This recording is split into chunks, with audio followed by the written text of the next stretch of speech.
अस्सलाम वालेकुम, सुबह खैर, गुड मॉर्निंग। मैं हूं माया खान और मैं हूं शाहजेब अहमद और हम दोनों को आप देख रहे हैं बराह रास्त 92 पर सुबह सवेरे पाकिस्तान में। आज की तारीख, आज इस महीने का आखिरी दिन भी है, 30 सितंबर 2022 और जुमे का आज इस हफ्ते का ऑब्वियसली लास्ट शो भी होता है लाइव और फिर उसके बाद हम आपसे बराह रास्त होते हैं पीर से। पाक अमरीका ताल्लुकात को 75 साल हो गए भाई शाहजेब। कल बड़ी तकरीब हुई, कल शहबाज शरीफ साहब वज़ीर आज़म ने जो है वो वहां से खिताब भी किया और उन्होंने बताया कि हमें बड़ी मुश्किलात हुई थी, लेकिन इस तरह के मौके पे हम बड़े खुश हैं। लेकिन अनफॉर्चुनेटली फ्लोरिडा में एक बहुत बड़ा तूफान भी आया। ऑब्वियसली प्रोग्राम में आगे चल के आपको बहुत सारी बातें बताएंगे, लेकिन इस वक्त कल की सबसे बड़ी खबर में से एक खबर, इसके बाद बड़ी मिठाइयां बटी, चचा ने अपनी भतीजी को गले लगाकर मुबारकबाद भी दी। एक बहुत ही इमोशनल मोमेंट था और वो हम आपके साथ शेयर करेंगे। मरियम नवाज बरी हो गई। बिल्कुल, लेवन फील्ड रेफरेंस में 7 साल कैद की सजा खत्म कर दी गई है। नायब सदर नून लीग के शोहर कैप्टन रिटायर्ड सफदर की सजा का फैसला भी कलअदम करार दे दिया गया है। इस्लामाबाद हाई कोर्ट ने एहतसाब अदालत की सजाएं कलअदम करार देने का तहरीरी फैसला भी जारी कर दिया है। नून लीग के लिए बहुत बड़ी खबर है और इस पर रिएक्शन भी आ रहे हैं, हम देख रहे हैं ऑपोजिशन। ऑब्वियसली कल चेयरमैन पीटीआई इमरान खान साहब ने बड़ा एग्रेसिव उसके ऊपर जो है रिएक्शन दिया, लेकिन मरीम नवाज ने अलबत्ता ये कहा है कि अगर इलेक्शन में मुझे खड़ा होना होगा तो इसका फैसला पार्टी करेगी। अब वो इलेक्शन पर खड़ी होती हैं कि नहीं होती हैं तो आगे वाला वक्त बताएगा। लेकिन तहरीक इंसाफ के अगर चेयरमैन की बात करें, इमरान खान ने इसी हफ्ते इस्लामाबाद की तरफ लॉन्ग मार्च करने की कॉल देने का इरादा किया है, शेयर किया है। लॉन्ग मार्च की फाइनल कॉल में 8 दिन से एक रोज भी ऊपर नहीं होगा। उन्होंने ये भी कहा लॉन्ग मार्च की फाइनल कॉल के साथ साथ हम आखिरी हद तक जाएंगे। साबिक स्पीकर कौमी असम्बली असद कैसर ने कहा कि इम्पोर्टेड हुकूमत को NRO 2 के जरिए एक और रिलीफ मिल गया। बिल्कुल, साथ में उन्होंने ये भी फरमाया कि मरीम नवाज और कैप्टन सफदर को बरी करना इस बात की दलील है कि इस हुकूमत का मकसद ही यही है कि वो अपने केसेस खत्म कराना चाहती है। तो ये तो रिएक्शन आ रहा है, हम देख रहे हैं ऑपोजिशन की जानिब से। इसके साथ साथ ऑडियो लीक का मामला भी है जिस पर आपको अपडेट भी करना है कि वजीर आजम शहबाज शरीफ ने आज काबीना का हंगामी इजलास तलब कर लिया है, जबकि जराये के मुताबिक खबर ये सामने आ रही है कि इजलास में नेशनल सिक्योरिटी कमेटी के फैसलों की तौसीक दी जाएगी, जबकि काबीना को ऑडियो लीक की तहकीकात के बारे में भी आगाह किया जाएगा, खासतौर से इजलास के अंदर। Yes, absolutely. तो देखते हैं ये जो हंगामी इजलास तलब किया गया, इसके बाद इसके क्या ऑब्वियसली खबरों में आपको 92 पे अपडेट मिलती रहेगी। लेकिन एक और अपडेट जो बहुत अहम है वो है जनाब, कराची भर में डेंगू जो है वबा की सूरत अख्तियार कर गया है। अगर हम बात करें पिछले 24 घंटे की तो 2 मरीज जहां बहक हो चुके हैं। रवां साल डेंगू से अमवात की तादाद 37 हो गई है जनाब। इसके अलावा ये कराची में रवां माह डेंगू केसेस 6727 और रवां साल 9496 हो चुके हैं। शाहजेब, जिस तरीके से सिंध भर में मलेरिया और के केसेस में भी इजाफा हो रहा है, इस पे तो और भी ज्यादा इस वक्त हमें बहुत ज्यादा। बिल्कुल, मैं गुज़िश्ता रोज हम गए हुए भी थे अपनी टीम के साथ और हमने मुख्तलिफ सिंध के इलाकों का विजिट भी किया पाकिस्तान आर्मी के साथ, और हम सेवन भी गए, उसके बाद दादू का भी हमने विजिट किया। तो इस वक्त हम ये भी तो देख रहे हैं कि सिंध के काफी इलाकों से पानी का खराज हो रहा है। शाहजेब, क्या हालात थे? क्योंकि आप तो मैं देख रही थी जब आप सुबह निकल रहे थे शो से पहले ना, तो पूरा जो है वो आपने लगाया था मॉस्किटो रिपेलेंट वगैरह एवरीथिंग, लेकिन वहां पे क्या हालात? क्योंकि ये बहुत जरूरी माया, वहां पर ये हालात हैं कि इस वक्त सेवन में भी 8 से 9 फुट पानी अभी भी है और वहां पर कश्तियों पे सवार होकर हम जो है वो बागे यूसुफ भी गए। वहां पर बहुत सारे लोग भी हैं इस वक्त जो रिहाइश पजीर हैं और उन्होंने अपना इलाका नहीं छोड़ा, क्योंकि वो इलाका थोड़ा ऊंचाई पर है और वहां पर तकरीबन बताया जा रहा है 100 के करीब फैमिलीज वहां पर रह रही हैं और उनके चारों तरफ पानी है, तकरीबन 8 से 10 फुट पानी है। आप लोग किस तरह गए? आप लोगों ने कश्तियों में वहां पर ट्रैवल बिल्कुल, पहले यहाँ से हम हेलीकॉप्टर में सेवन पहुंचे थे, फिर वहां से हमने आगे कश्तियों में सफर किया। लेकिन वहां पर सबसे बड़ी प्रॉब्लम यही देख रहे थे कि जो बीमारियां हैं, जो वबाई अमराज है, वो बहुत ज्यादा फैल रहे हैं। लोग इसी वजह से ज्यादा परेशान है क्योंकि खुराक तो उन तक पहुंच रही है, राशन भी पहुंच रहा है माया, शेल्टर भी उनको मिल रहा है, लेकिन जिस किस्म की बीमारियां वहां पर देख रहे हैं, ऐसे में पाकिस्तान आर्मी कोशिश भी कर रही है, मुख्तलिफ एनजीओ भी कोशिश कर रही है, वहां मेडिकल कैंप्स भी कायम किए गए हैं, लेकिन फिर भी परेशानी बहुत ज्यादा है मुख्तलिफ किस्म के। जाहिर है जब सैलाब का पानी जमा रहे कहीं पर तो अब क्या क्या वहां परेशानियां आ जाती हैं, आप सबको मालूम है। बहुत सारी बात होगी कि शाहजेब अभी होकर आए, जब भी ये लोग आउटडोर इस तरह की जगह पर होकर आते हैं तो मुझे भी एक इंक्विजिटिव हो जाती हूँ मैं, मुझे भी जरा क्यूरियोसिटी होती है क्या हालात है, क्या हो रहा है वहां पर।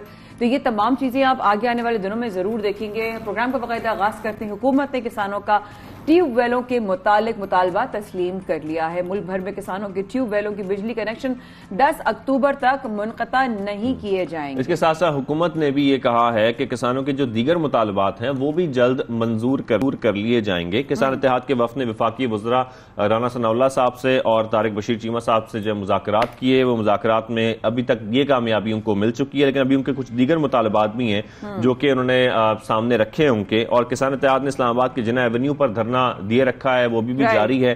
उसकी क्या अपडेट है, धरना कब तक जारी रहेगा, उनके क्या मजीद मुतालबात हैं, इसी पर बात करने के लिए हमें ज्वाइन किया मरकजी चेयरमैन किसान इत्तेहाद चौधरी अनवर साहब ने।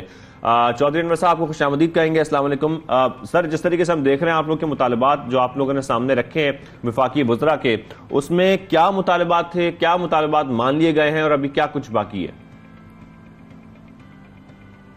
बिस्मिल्लाहिर्रहमानिर्रहीम। तक मुतालबात का तल्लक है, अभी एक भी मुतालबा नहीं माना, ये लॉलीपॉप दे रहे हैं। अच्छा, अब राना सनाउल्लाह हमारे कौन से मुतालबे, ये वजीर आजम का काम है, ये वजीर बिजली पानी का काम है, ये वजीर खजाना काम है। तीनों आदमियों ने मुतालबात हमसे नहीं किए। मुतालबा क्या है? पहला मुतालबा यह है कि ट्यूबवेल का बिल जो असल है, अगर वो 30-40 हज़ार है तो 1 लाख रुपया FPA टैक्स बनते हैं। ये किसानों पे क्यों टैक्स लगाया? वो हमारी जो फसलें काश्त थी, या वो सैलाब से मारी गई या बारिश से मारी गई। हमारे पास इतने पैसे ही नहीं है कि हम ट्यूबवेलों के बिल अदा करें। ये जो DAP खाद इस हुकूमत में हमें 14,000 रुपये फी बोरी तोहफा मिला। मैं आज से 1 महीना पहले हुकूमत को मिल के आया हूँ, जिसमें 4 वजीरों से मिला हूँ, और उनको मैंने कहा कि हमें DAP की ज़रूरत नहीं। आज से पहले SSP खाद जो 1300-1400 रुपये में तैयार होती है और उसके पहाड़ अटक के करीब पड़े हैं फास्फोरस के, वो हमें बनवा के दे दे। तो इनको समझ ही नहीं, कई मिनिस्टरों को SSP खाद का पता ही नहीं था कि वो क्या होती है। फिर मैंने वो बताया वो DAP का नेमल बदल है, वो फास्फोरस खाद होती है, DAP भी फास्फोरस खाद है। तीसरी बात, अच्छा जो हमारा मुतालबा तो सही ना कि सुनने वालों को भी असल मुतालबात हैं क्या? ये असल मुतालबे हैं पे जो ट्यूबवेल का बिल है, अब तो कोई घर वाला भी बिल अदा आसानी से नहीं कर सकता। ट्यूबवेल के बिल जो बिजली हमने इस्तेमाल की है उसकी कीमत ले लें, ये टैक्स हम नहीं देंगे क्योंकि हम टैक्स देने के काबिल ही नहीं है। इतना बिल पे हो ही नहीं सकता काश्तकार से, ये हमारी मजबूरी। 3 बार इस्लामाबाद गए, 3 बार इन्होंने हमें प्यार दे के वापस कर दिया। तीनों बार कोई इन्होंने हमारा मुतालबा पूरा नहीं किया। अब मैं इंशाअल्लाह अगर ये हुकूमत ने मुतालबे ना माने, हुकूमत ने हमारे जायज़ मुतालबे ना माने, हम कहते हैं जो हमारे जायज़ मुतालबे वो मान ले, जो हुकूमत कहती है नाजायज़ मुतालबे वो हम वापस ले लेते हैं। तो फिर पीछे से इतना बड़ा किसानों का रैला लेके इस्लामाबाद पहुंचूंगा और उस वक्त तक बैठूंगा जब तक ये तमाम मुतालबे नहीं माने जाएंगे। और जॉय साहब, खैर हमारे मुल्क के बारे में जितने भी माहिर मुआशियात आते हैं वो यही बताते हैं हमें कि हमारा मुल्क, क्योंकि वैसे हम देखते हैं एग्रीकल्चर लैंड और हमारे यहाँ किसानों को फैसिलिटेट करना बहुत इंपॉर्टेंट है। उनके ऊपर अगर टैक्स आयद किए जाएंगे, उनको परेशान किया जाएगा, तो हमारा एग्रीकल्चर सेक्टर बेहद मुतासर होगा। तो ऐसे में आप क्या समझते हैं कि अगर आपके मुतालबात नहीं माने जाते तो हमें मजीद कितना नुकसान उठाना पड़ेगा, खासतौर पर इस ज़रई जो है हमारी इस हवाले से, एग्रीकल्चर के हवाले से? देखिए जी, गुजारिश है अगर इन्होंने हमारे मुतालबे ना माने गए, और इस मुल्क में जहाँ सैलाब है वहाँ पे तो गंदम काश्त ही नहीं हो सकती। अभी पानी बहुत खड़ा है, गंदम की काश्त अगले अक्टूबर में स्टार्ट हो जाएगी। और जहाँ पे कपास काश्त थी वहाँ पे इस कदर बारिश हुई कि कपास की फसल सारी बर्बाद हो गई, पानी खड़ा हुआ, कपास का पौधा खुश्क हो गया। अगर इन्होंने हमें कोई सब्सिडी ना दी, अगर ये सिंसियर ना हुए किसानों के साथ और गंदम काश्त कराने में किसानों की माली तौर पे मदद ना की तो मैं दावे से कहता हूँ, गारंटी से कहता हूँ, गंदम इनको मुल्क से बाहर से खरीदनी पड़ेगी और इतनी मिकदार में गंदम ये कभी भी खरीद नहीं पाएंगे। और वो गंदम इस कौम को जब देनी पड़ेगी तो फिर गंदम बाहर से डॉलर में मिलती है, कैद आजम के नोट की तस्वीर में नहीं मिलती। और जब वो बाहर से मंगवाएंगे तब जाके हुकूमत को पता चलेगा कि हमने क्या जुल्म किया। ये इस्लामाबाद बंद कमरों में बैठा है, इसको पता ही नहीं है कि किसान ने, बारिश ने, तूफान ने किसान को तबाह कर दिया। वो नई फसल करने के काश करने के काबिल ही नहीं बचा। तो मैं इनको मशवरा दे रहा हूँ कि खुदारा गंदम काश करवा लो। पकड़ रहे हैं जी चौधरी साहब, आपने कहा कि हम पहले भी धरना लेकर आए हैं और अभी भी हम बड़े धरने की इस मुल्क के लिए निकलेंगे, इस कौम के लिए निकलेंगे, ये मौजूदा हुकूमत के लिए भी निकलेंगे कि अपनी हुकूमत को बचाना है। सही जी जी सही सही। सर ये बताइएगा कि आपके प्रकार के हम 2-3 दफा पहले गए तो उन्होंने जो है ना हमें मीठी मीठी बातें करके भेज दिया। वो क्या मीठी मीठी बातें थी जो आपके साथ की हैं, ताकि वो भी हम जरा सुने, अगर हमें थोड़ा सा बता सकें तो। वो मीठी मीठी बातें थी, ये थी कि वजीर आजम साहब मुल्क से बाहर है, चूंकि ये मुतालबे जो आपने किए ये वजीर आजम के लेवल के है। जब भी वजीर आजम आएंगे सबसे पहले आपकी मुलाकात करा के हम जिम्मेदार बनते हैं कि ये मुतालबे आपके पूरे आएंगे करेंगे। अब तो वजीर आजम आ गया है, अब तो वजीर आजम से मुलाकात कराई जाए, अब तो वजीर आजम मुतालबे माने। अगर मैं इस हुकूमत को फिर ये कहता हूँ कि खुदारा काशकार बारिश और तो जो सैलाब है उससे बर्बाद हो गया है। अगर ये बाहर जाके हुकूमत सैलाब ज़दगान की मदद मांगती है, वो काफिर हुकूमत, वो लोग जो मुसलमान भी नहीं है, वो अरबों डॉलर करोड़ों डॉलर इनको इमदाद दे रहे हैं। ये हमारा तो हक है काश्तकार का तो इसको बीज मुफ्त दे दो, इसको खाद मुफ्त दे दो। सही फरमा रहे चेयरमैन किसान इत्तेहाद चौधरी उमर साहब, बहुत शुक्रिया। काश कर दे, बहुत शुक्रिया, अल्लाह ताला आसानी फरमाए। और वाकई में शादे वाली बात के हमारा किसान जो है अगर है तो पाकिस्तान जो है वो खड़ा हुआ है। वाकई में बहुत बहुत शुक्रिया, आपने वक्त निकाला और आपने अपने हवाले से जो आपकी आप बीती भी थी वो भी हमसे शेयर की, आगे अपने इरादे भी हमारे साथ आपने जो है वो शेयर किए। अल्लाह करे आप लोगों के भी मसाइल जो हैं वो हल होना बहुत जरूरी है और हमारे पूरे मुल्क के हक में है ये बात कि इस वक्त किसान के जो भी मसाइल हैं उनको हल करना से हुकूमत की जिम्मेदारी है। खासतौर पर सैलाब में हालिया बारिशों में हमने देखा है कि उनका बहुत ज्यादा नुकसान हुआ है, चाहे वो कोई भी सूबा हो। हम सिंध में भी, पंजाब में भी और दीगर सूबों में भी ये देख रहे हैं कि उनका नुकसान हुआ, लेकिन उस नुकसान को खास तौर पर कम करने के लिए एटलीस्ट उनको फैसिलिटेट करना बहुत इंपॉर्टेंट है।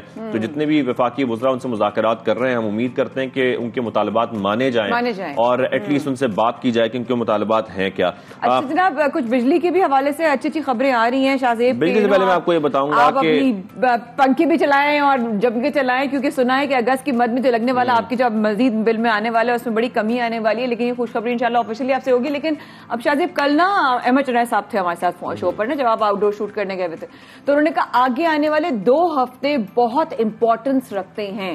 ठीक है, इंपॉर्टेंस किस हक में रखते हैं? पाकिस्तान के रुपए अच्छाई में इंपॉर्टेंस रखते हैं। अच्छा ही होगा इंशाल्लाह, क्योंकि पाकिस्तान की रुपए की जो कीमत इस तरह बेहतर हो रही है, डॉलर कीमत गिर रही है, उससे उन्होंने कहा कि आगे आने वाले 2 हफ्ते बड़े इंपॉर्टेंट है। यानी कि रुपए की कदर में इजाफा हो रहा है, रुपए की कदर बेहतर हो रही है। यस सर, अच्छा, तो अगर ऐसा है तो फिर इसका मतलब है कि डॉलर मजीद नीचे जाने वाला है। अगर डॉलर नीचे जाएगा तो फिर उसका इम्पैक्ट हमारी मईशत पर भी आएगा, हमारे कर्जों पर भी आएगा, फिर हमारे पेट्रोलियम मसनूआत पर भी आएगा। और इसका मतलब है कि पेट्रोलियम मसनूआत की कीमतों में कमी आने का भी कुछ ऐलान किया जा सकता है, पॉसिबिलिटी। और अगर पेट्रोलियम की कीमतें कम हो गई तो इसका मतलब है कि महंगाई में भी कमी आएगी। लेकिन सवाल इस बात का बनता है कि थोड़ी देर बाद डॉक्टर शुजात मुबारक हमारे साथ होंगे, तो सवाल यह है कि क्या ये वाकई में कम हो रहा है या ये हमारे लिए इसको जो है वो कैमोफ्लेज किया गया है या इसको क्रिएट किया गया है। इसके और बहुत सारी बातों के जो है सवालात हम करेंगे। हमारे साथ माहिर मर्शियात शुजात मुबारक साहब, अस्सलाम वालेकुम, कैसे भाई, खैरियत से हैं? Good morning. शुक्र, गुड मॉर्निंग। शरद भाई, क्या सिनेरियो चल रहा है अभी? मैंने ना बड़ी शरारती सवाल कर लिया कि क्या वाकई में डॉलर की जो है वो कदर कम हो रही है और पाकिस्तान की नोट की जो है वो कदर बढ़ रही है, या ये क्रिएट किया जा रहा है? जी देखिए, इसका मैं भी बड़ा क्लियर और बहुत ही स्ट्रेट फॉरवर्ड जवाब है और आपको, आपके लिए भी और आपके नाज़रीन के लिए भी, कि देखें क्या पिछले 2-3 दिनों में पाकिस्तान की एक्सपोर्ट्स एकदम से बढ़ गई हैं, या क्या एकदम से पाकिस्तान में डॉलर की सप्लाई इतनी आ गई है कि रुपए की वैल्यू कम हुई है। तो जो रुपए की वैल्यू बढ़ी है जिसकी वजह से, तो रुपए की वैल्यू जो बढ़ी है, जब इसाक डार साहब आए हैं यहाँ पे, जो तक 7-8 रुपए हमारा रुपया बेहतर हुआ है, तो उसकी वजह यह है कि ये सारे सेंटिमेंट्स थे, लोगों के पॉजिटिव सेंटिमेंट्स की वजह से, कि जी इसाक डार साहब आ गए हैं तो शायद अब ये इकोनॉमी को संभाला दें, शायद ये चीज़ों को बेहतर करें। तो ये पॉजिटिव सेंटिमेंट्स की वजह से आपके रुपए की वैल्यू में बेहतरी आई है। वरना अगर आप इकोनॉमिक स्ट्रक्चर को देखें तो बिल्कुल जूं का तू है, उसमें कोई चेंज नहीं है, कोई तब्दीली नहीं है, कोई चेंज नहीं आई। सवाल ये पैदा होता है कि क्या ये रुपए की वैल्यू अगले 2 हफ्ते, 3 हफ्ते, 4 हफ्ते रहेगी, या फिर ये 6 महीने तक इसी तरह से सिलसिला जारी रहेगा और रुपए की वैल्यू बतदरीज बढ़ती रहेगी, डॉलर की वैल्यू कम होगी और हमारी इकोनॉमी स्टेबल हो जाएगी। तो इसका स्ट्रेट वे जवाब है नो। इसाक डार साहब कोई सुपरमैन तो नहीं है कि जो आपकी इकोनॉमी को बिल्कुल टर्न अराउंड कर देंगे या आपकी इकोनॉमिक स्ट्रक्चर को फौरन बेहतर कर देंगे। ये पहले भी लोग कह रहे थे, इकोनॉमिस्ट भी कह रहे थे कि पिछले चंद दिनों में थोड़ा सा रुपए की वैल्यू को खुद गिराया गया। पेट्रोलियम की प्राइसेस इंटरनेशनल लेवल पे कम हुई, लेकिन उनको पास ऑन नहीं किया गया अवाम के ऊपर, अवाम की दूसरी प्राइसेस को कम नहीं किया गया। रीजन ये थी कि ग्राउंड बनाया जा रहा था ताकि जब इसाक डार साहब आए तो एक थोड़ी सी रुपए की कदर में भी बेहतरी आए। और अब आने वाले चंद दिनों में आप खुद देख लीजिएगा कि पेट्रोलियम की प्राइसेस भी कुछ थोड़ी सी कम कर दी जाएंगी और ये तासुर देने की कोशिश की जाएगी कि इसाक डार साहब के आने से मईशत बेहतर हो गई है। लेकिन सिंपल एक बात है कि मईशत कोई T20 का मैच नहीं है। ये एक शख्स आएगा, वो 4-5 छक्के मारेगा और आपकी जो इकोनॉमी बेहतर हो जाएगी। अगर आप इसको क्रिकेट की टर्मिनोलॉजी में भी देखेंगे तो ये टेस्ट मैच है, पिच पे खड़ा होना पड़ता है, चीज़ों को देखना पड़ता है और फिर आप लॉन्ग टर्म में चीज़ों की बेहतरी की बात करते हैं। तो मेरा ख्याल ये है कि ये जो एक अननेसेसरी ये कहा जा रहा है कि इसाक डार साहब ये कर देंगे, वो कर देंगे, ये बहुत ज्यादा ही कुछ हाइप क्रिएट कर दी गई है। और सर जिस तरीके से हम देखते हैं कि पेट्रोल की कीमतों में आप कह रहे हैं कि कमी आना पॉसिबल है, अगर कमी आ जाती है, जब महंगा होता है पेट्रोल, तो हम देखते हैं कि कीमतों में बेहद इजाफा हो जाता है, महंगाई बढ़ जाती है। हम एक अवामी सवाल मैं आपसे करना चाहूंगा, लोग ये परेशान होते हैं कि जब पेट्रोल 1 रुपए 2 रुपए भी बढ़ता है तो ओवरऑल हर चीज की कीमत में इजाफा हो जाता है, लेकिन जब उसकी कीमत कम होती है तो फिर हम वो इजाफा जो हुआ होता है उसमें कमी कोई नहीं देखते, फिर जो महंगाई हो गई बस हो गई। तो क्या कोई महंगाई में कमी का इम्कान है? देखिए, मैंने आपके नाज़रीन के लिए पिछले 30 साल का डेटा रात को निकाला और मैंने उसका एनालिसिस किया और फिर मैंने ये देखा कि क्या जब पेट्रोलियम की प्राइसेस कम हुई तो हमारी महंगाई कितनी कम हुई। और ये कोई भी इकोनॉमिस्ट या कोई भी जो इकोनॉमिक्स का स्टूडेंट है वो बिल्कुल बड़ी आसानी से ये बता सकता है कि आज तक पाकिस्तान की तारीख में जब भी पेट्रोलियम की प्राइसेस कम हुई है तो महंगाई में शायद कोई बिल्कुल जर्रा बराबर, रत्ती बराबर भी उसमें कोई फर्क नहीं पड़ा, सिवाय इसके कि जब गवर्नमेंट ने पुश किया और कुछ सर्टेन सेक्टर्स को जबरदस्ती कहा गया कि आप अपनी प्राइसेस को कम करें।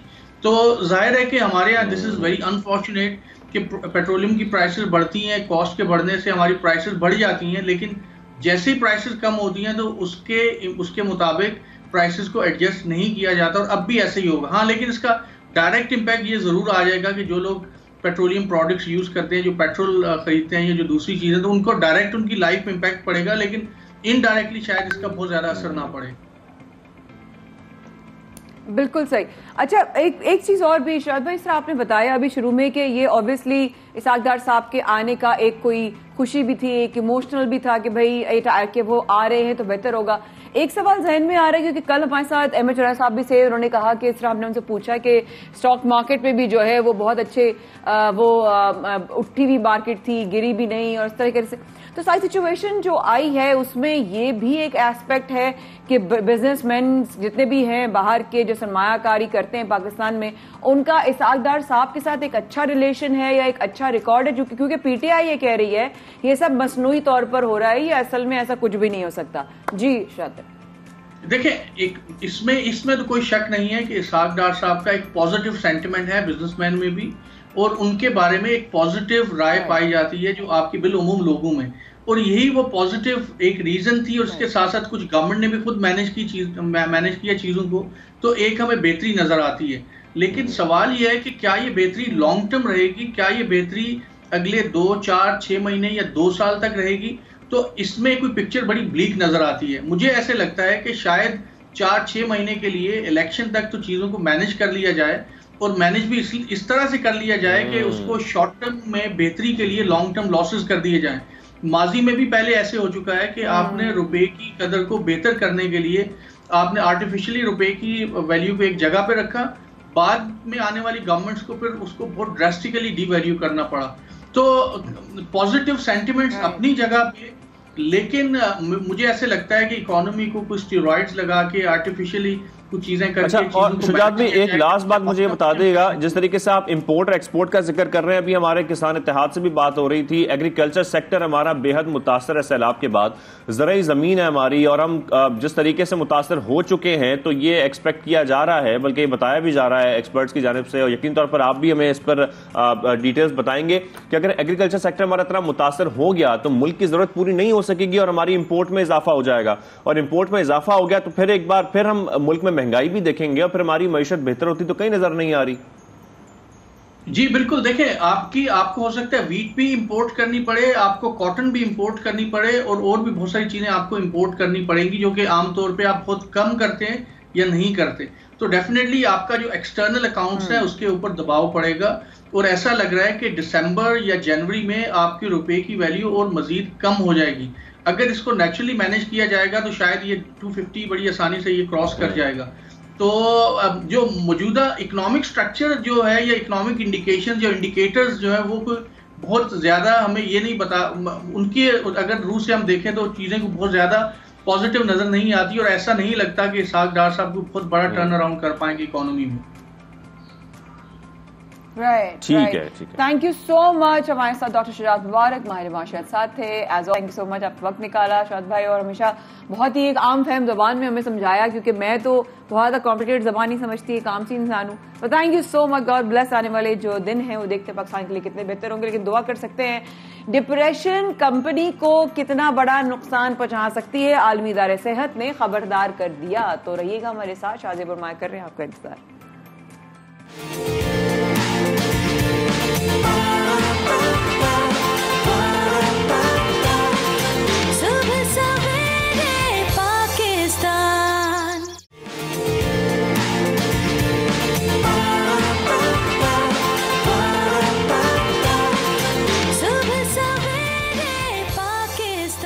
ब्रेक के बाद एक बार फिर कहेंगे आपको खुशामदीद, और प्रोग्राम में जैसा कि माया ने ब्रेक से पहले जिक्र किया था कि किस तरीके से डिप्रेशन भी हमारी इकोनॉमी को इफेक्ट कर रहा है, और इसके बारे में एक रिपोर्ट भी सामने आई है।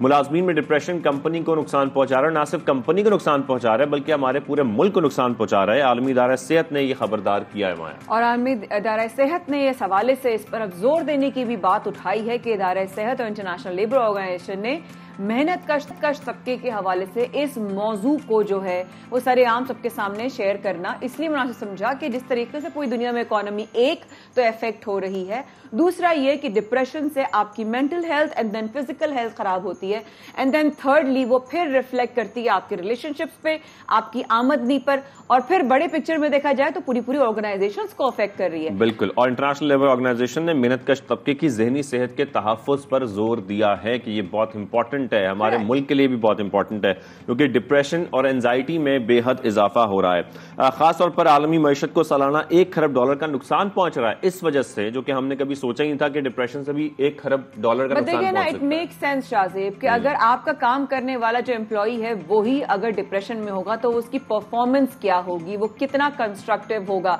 यस, हमारे साथ अभी एक मौजूद है इसी मौजू पे बात करने के लिए डॉक्टर मोइज हुसैन साहब। अस्सलाम वालेकुम डॉक्टर साहब, कैसे हैं आप? दोनों को बहुत बहुत सलाम, और तमाम आलम इस्लाम को रबीउल अव्वल के महीने की मुबारकबाद। थैंक यू, आपको भी बहुत मुबारकबाद। डॉक्टर साहब, जिस तरीके से आलमी इदारे सेहत ने ये नई रिपोर्ट जो है वो शाया की है, शेयर किए हैं कि दुनिया में तर्ज जिंदगी जितना तेज हो रहा है, ऑब्वियसली चेंजेस आ रही हैं, every day there are big changes. कुछ लोग इवॉल्व होते हैं, कुछ नहीं होते, लेकिन वाकई मुलाजमीन में डिप्रेशन की आपकी नजर में बढ़ रहा है? बिस्मिल्लाहिर्रहमानिर्रहीम। देखिए जी, जिंदगी में जब भी इंसान को एक मकाम से दूसरे मकाम की तरफ वो कोशिश करेगा कि आज मेरी ये क्वालिटी ऑफ लाइफ है, कल और बढ़े, मेरी इनकम बढ़े, मेरे पास गाड़ी अच्छी हो, मेरा घर अच्छा हो, तो उसके लिए उसको जिद्दोजहद और मेहनत करनी पड़ती है। अब इंसान की अपनी इंडिविजुअल एफर्ट जो है वो हमेशा टकराती है माहौल से या माशरे से या माशरे में होने वाली तब्दीलियों से। तो मगरिब में तो ये ठीक है कि जी एक बहुत बड़ा उन्होंने काउंटर इस चीज़ को कुछ सालों पहले तो ये किया था कि उन्होंने कहा था कि जी हमारे एम्प्लॉयज़ जो है वो हर साल वेकेशन पे जाए। 2 वीक की वेकेशंस कंपलसरी इंग्लैंड में होती थी। जापान ने ये किया कि जी हमारी कॉफ़ी ब्रेक को रिप्लेस किया मेडिटेशन की ब्रेक से। तो जापान की बड़ी बड़ी ऑर्गेनाइजेशंस, कंपनीज जो है वो ब्रेक देती है आपको, जिसमें एम्प्लॉयज़ जो है वो जाके मेडिटेशन करते हैं ताकि वो काउंटर कर सके उस स्ट्रेस का जो कि इस तेज रफ्तार जिंदगी की वजह से पैदा होती है। जब स्ट्रेस होता है वही स्ट्रेस या तो इंसान के अंदर बेचैनी यानी एंजाइटी पैदा करता है, या फिर वो जब नाकाम होता है या वो लड़ते लड़ते थक जाता है या वो अपने मकाम तक नहीं पहुंच सकता, उन टारगेट्स को अचीव नहीं कर सकता, तो वो डिप्रेशन का मरीज हो जाता है। अच्छा, डिप्रेशन के मरीज में सोचने समझने की और फैसले करने की सलाहियत कम हो जाती है, कॉन्फिडेंस कम हो जाता है, बेयकीनी की एक कैफियत होती है, उम्मीद खत्म हो जाती है। ये उसकी अपनी जाती परफॉर्मेंस पे असर करती है। तो अगर एक ऑर्गेनाइजेशन में 1000 लोग काम कर रहे हैं और उसमें से 100 डिप्रेशन में मुब्तला है, तो जाहिर है वो ऑर्गेनाइजेशन की जो आउटपुट है वो बिल्कुल खत्म हो जाएगी, कम हो जाएगी। 10% भी काम हो गई तो अरबों रुपए की बात है। सेकेंडली, ये वो डिप्रेशन है जिसका पता नहीं चलता। एक तो होता है क्लिनिकली डिप्रेस्ड आदमी, जिसमें इंसान के बहुत सारे साइंस नजर आते हैं, जिसके बाद वो डॉक्टर के पास जाता है। ये डिप्रेशन जो होता है ये जिंदगी में उन चीजों को हासिल ना करने की वजह से होता है और ये पता नहीं चलता। अच्छा, वही शख्स जब घर जाता है तो वो डिप्रेस होता हुआ आता है। डिप्रेशन में छोटी चीज, छोटी सी प्रॉब्लम बहुत बड़ी लगती है और बहुत बड़ी बड़ी कामयाबियां बहुत छोटी लगती है। अजीबोगरीब मसला होता है जिसकी वजह से उसके अपने रिश्ते, औलाद के साथ ताल्लुक, अपनी बीवी या शौहर के साथ ताल्लुक, दोस्तों के साथ ताल्लुक वो खराब हो जाता है, एंटी सोशल हो जाता है, कमरे में ज्यादा वक्त गुजारता है। तो डिप्रेशन एक ऐसा लूप है कि एक दफा एक शख्स फंस जाए तो वो मुसलसल उसी के अंदर घूमता रहता है और दिन ब दिन उसकी अपनी कारकर्दगी और सलाहियत मुतासिर होती है। सही कह रहे हैं। और खासतौर पे जैसे कि आप जिक्र कर रहे हैं, क्योंकि हम किसी भी कंपनी की बात कर रहे हैं या किसी इदारे की बात कर रहे हैं, वहां पर अगर एम्प्लॉइज डिप्रेशन का शिकार हों या वो सही तरीके से काम ना कर सकें तो इसका इम्पैक्ट सिर्फ कंपनी पर नहीं आता डॉक्टर साहब। इसके साथ साथ अगर हम बड़े स्केल पे बात करें तो ओवरऑल इकोनॉमी पर आएगा, क्योंकि यही तमाम कंपनीज, यही तमाम बिजनेस और यही सब कुछ तो इम्पैक्ट डालता है हमारे मुल्क की मईशत पर।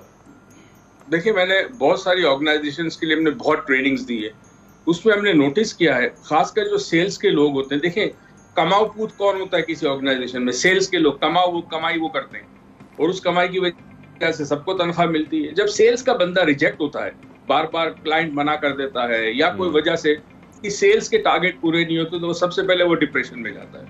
जब वो डिप्रेशन में जाता है तो ओवरऑल वो अफेक्ट होता है, पूरी ऑर्गेनाइजेशन में फैलता है। अब इसी तरह वो ऑर्गेनाइजेशन जब अफेक्ट होती है, उसका डाउनफॉल आता है या उसकी इनकम में कमी आती तो वो टैक्स कम देगा। जब टैक्स कम देगा तो मुल्क की मईशत में पैसा कम आएगा। तो आप देखिए कलेक्टिवली कितना बड़ा नुकसान होता है, कितना बड़ा खतरा है। और अफसोस की बात है कि पाकिस्तान में जो सेठ कंपनी है, एक तो मल्टीनेशनल है, एक सेठ कंपनी होती है। सेठ कंपनी इन्वेस्ट नहीं करती ट्रेनिंग्स में। सेठ कंपनी जो है वो डंडे के जोर पे चलाती है। अब तो एम्प्लॉय है, वो बेचारा मर रहा है, उसके घर के हालात क्या है, घर में बिजली नहीं है, प्रॉब्लम है, बिल ज्यादा आ गया, मगर वो मजबूर है, उसको पता है जॉब कहीं और नहीं मिलेगी, तो वो यही मजबूरी के, तो उसकी परफॉर्मेंस खत्म हो जाती है। इंसान ऑर्गेनाइजेशन में ग्रो करता है ना, ग्रो करने के लिए उसकी मुसलसल तरबियत और ट्रेनिंग होती है। वो ट्रेनिंग सेठ कंपनीज में आजकल अवेलेबल नहीं होती, आमतौर पर नहीं होती, कुछ कंपनीज करती है, मगर मल्टीनेशनल में देखिए उनकी तरक्की का राज क्या? उनकी तरक्की का राज ये है कि वो एक सर्टन अमाउंट जो है वो हर साल मुख्तलिफ ट्रेनिंग्स में डालकर अपने एम्प्लॉयज को अपग्रेड करती रहती है। आपके पास एक कंप्यूटर अब पुराना हो गया, फोन आपके पास पुराना हो गया, आप अपग्रेड इसलिए करते हैं कि आप उससे ज्यादा फायदा उठा सके। तो आई विश हमारे मुल्क में, क्योंकि हम अपने मुल्क की बात कर रहे हैं, हम वैसे ही बहुत सारे मसाइल का शिकार है, कम से कम ऑर्गेनाइजेशन जो है वो इस पे काम करे कि उनके एम्प्लॉयज को, अगर उनको डिप्रेशन लग रहा है, एंजाइटी बहुत ज्यादा है, टारगेट बहुत बड़े बड़े दिए हैं, तो उसके लिए सपोर्ट करना बड़ा जरूरी है ऑर्गेनाइजेशन का अपनी। बिल्कुल ठीक था। यानी कि डॉक्टर साहब अब हम कह रहे हैं कि इस तरीके से मेंटल हेल्थ जो है वो लोगों के प्रोडक्टिविटी पे बहुत तरीके से अफेक्ट कर रही है, तो क्या डॉक्टर साहब वही प्रोडक्टिविटी जो है किसी भी एक आम औरत के लिए जो घर में है, जो काम भी करती है, घर का भी देखती है, उसके लिए शायद, क्या मैं गलत हूं, please correct me if I am wrong, कि उसके लिए थोड़ा ज्यादा चैलेंजिंग हो जाता है? देखिए, आमतौर पर हमारे मुल्क में मेंटल हेल्थ का सेक्टर की अवेयरनेस ही नहीं है, बिल्कुल नहीं। जो खातून घर में काम करती है वो पूरे घर को भी संभाल रही है, बजट को भी संभाल रही है, बच्चों को भी देख रही है। जब शौहर आता है डिप्रेस या एंजाइटी के लेके आता है और वो नेगेटिव बात करता है, तो औरत जो ऑलरेडी एक देखें, घर एक इंस्टीट्यूशन, एक फैक्ट्री है, एक ऑर्गेनाइजेशन चला रही है ना, उसमें मल्टीपल चीजें, कपड़े धोना, फला काम करना, कुकिंग करना, सफाई करना, बच्चों का ख्याल रखना, तमाम चीज, वो एक ऑर्गेनाइजेशन चला रही है, उसकी वो हेड है। तो वो अफेक्ट जो होता है शौहर की बातों का, या अगर वो खुद वर्किंग है, वो उसके पूरे घर के माहौल पे होता है। और अनफॉर्चुनेटली औरत की मेंटल हेल्थ का ख्याल किसी को नहीं है। एक ही लफ्ज आ जाता है, माँ से बात करेंगी सब्र करो। अच्छा भाई, सब्र उस वक्त किया जाता है जब इंसान के पास इख्तियार हो और वो किसी आला मकसद के लिए अमल ना करे, मगर जब इंसान मजबूर हो उसे सब्र नहीं कहते। मजबूरी में सब्र नहीं होता, इख्तियार में सब्र होता है। तो यहाँ औरत मजबूर है कि जाहिर है शौहर को भी देखना है, बच्चों को भी देखना है, तो उसकी मेंटल हेल्थ के लिए ना किसी डॉक्टर के पास ले जाया जाता है, ना उसको बताया जाता है कि तुम जाओ किसी माहिर नफ्सियात के पास जाओ, जाके कुछ सेशन लो। आजकल तो ऑनलाइन बड़ा आसान हो गया है सेशन लेना, घर बैठे ले सकते, मगर ये अवेयरनेस ही नहीं। अवेयरनेस ही नहीं, बिल्कुल सही है। Thank you so much doctor साहब, आपने वक्त निकाला और हमेशा की तरह एक ऐसे मौजू पर आपने थोड़ी सी रहनुमाई फरमाई। ऑब्वियसली वक्त की कमी भी होती है, बहुत सारे सवालात होते हैं, लेकिन देन अगेन जो हम कर सकते हैं, आपके साथ वक्त गुजार सकते हैं, उसमें बहुत कुछ सीखने को मिलता है। Thank you so much, God bless you, have a blessed one. यहाँ पर प्रोग्राम थोड़ा सा वक्त लेते हैं, शाहजेब उर्माया कर रहे हैं आपका इंतजार।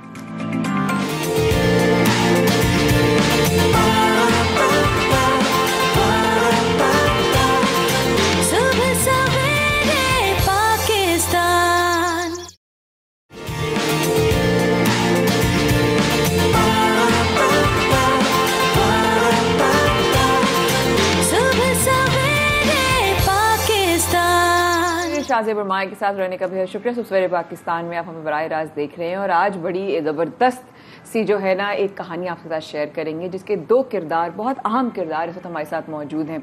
जब औरत के जो बाप होता है, बाप के बाद उसके भाई होते हैं, भाई, शौहर, शौहर, बेटा और बेटा, ये तमाम वो रिश्ते होते हैं इस पर वो कहीं ना कहीं इमोशनली, फाइनेंशियली डिपेंड करती है। लेकिन शौहर होने के बाद उसका सब कुछ वो शौहर हो जाता है, और जब शौहर चला जाए तो फिर एक औरत को अगर खड़ा होना हो अपने पैरों पर तो वो आसान नहीं होता। शायद बिल्कुल ऐसा ही। और हम जिस खातून का जिक्र कर रहे हैं इनका ताल्लुक कराची से है। गुलनाज ने शौहर की वफात के बाद अपने पैरों पर खड़े होने का फैसला किया और कामयाबी से खड़ी हुई, हिम्मत से खड़ी हुई, आगे बढ़ी, जिंदगी का मुकाबला किया, आंखों में आंखें डालकर सख्त फैसले लिए, रिस्क हलाल कमाने के लिए सड़क पर आई और दाल चावल का स्टॉल उन्होंने लगाया। ये फैसला उन्होंने किया। उनका बेटी जो उनकी हैं वो भी उनका साथ देती हैं, और खासतौर पर उन्होंने कोशिश ये की कि एक फैक्ट्री के सामने ये स्टॉल लगाया जाए। उसकी वजूहत ये बिल्कुल कि मजदूर तबका है या वो हमारा तबका है जो खासतौर पर कम आमदनी वाला तबका है और उनको खाना खाना होता है, तो उनके लिए बड़ा आसान हो जाएगा कि वो अपने दोपहर को, अपने जो दोपहर का खाना है वो इजीली खा सकते हैं। बिल्कुल ऐसा ही है। लेकिन उनके लिए कितना मुश्किल था, उनकी क्या कहानी है, आज अपनी साहबजादी के साथ मौजूद है गुलनाज और उनकी बेटी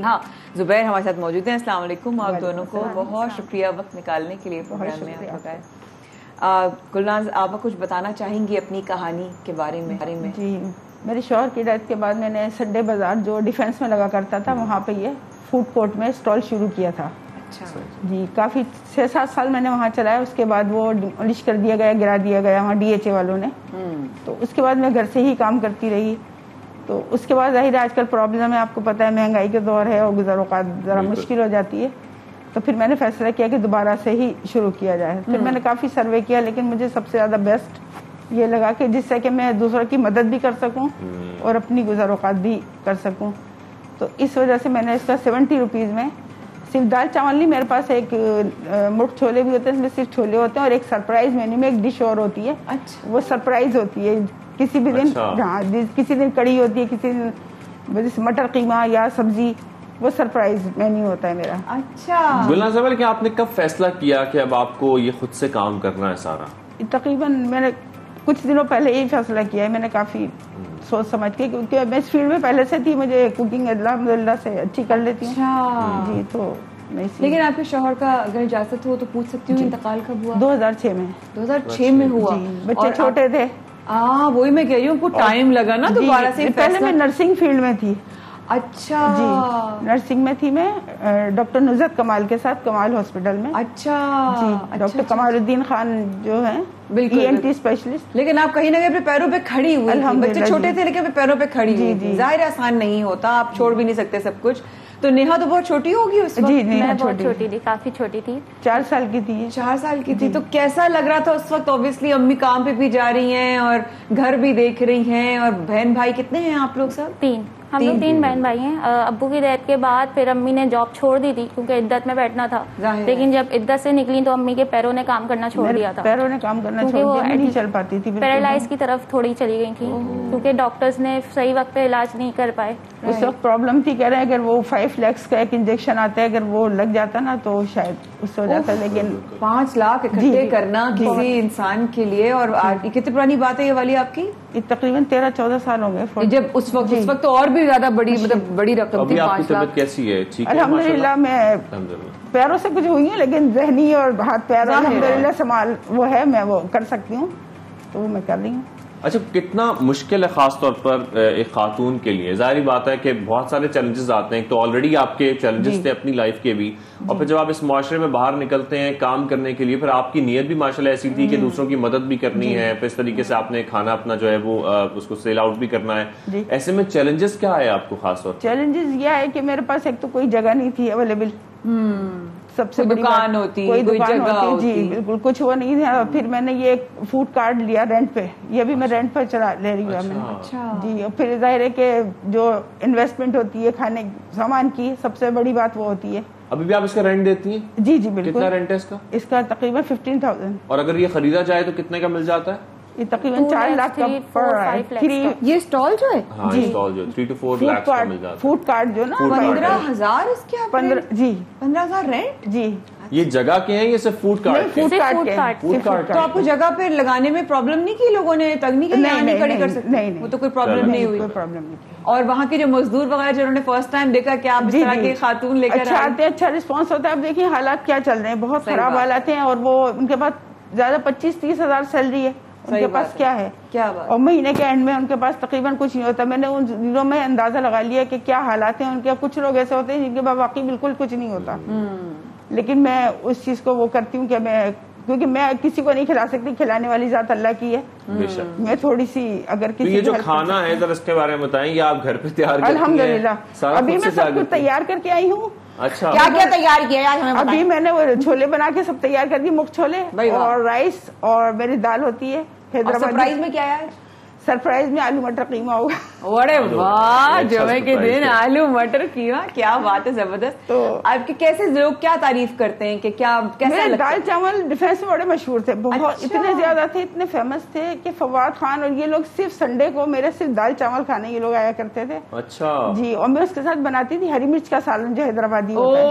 वाह वाह, क्या बात। अभी क्या लोकेशन है आपकी एग्जैक्टली? अभी मेरी लोकेशन है राशिद मिन्हास रोड पे, लकीवन मॉल के अपोजिट बिल्कुल सामने। अच्छा, यूबीएल कॉम्प्लेक्स की तरफ इनका ही एक फैक्ट्री है, उसके बिल्कुल अपोजिट सामने है लकीवन मॉल। अच्छा, वहाँ पे तो काफी इंडस्ट्रियल एरिया है। अच्छा, और नेहा आप क्या करती हैं? आप अम्मी का हाथ बटाती हैं, साथ पढ़ती भी हैं, क्या करती हो? मेरा इंटर कंप्लीट हो गया था, फिर मैं प्रॉब्लम्स की वजह से फिर मैं आगे नहीं पढ़ पाई।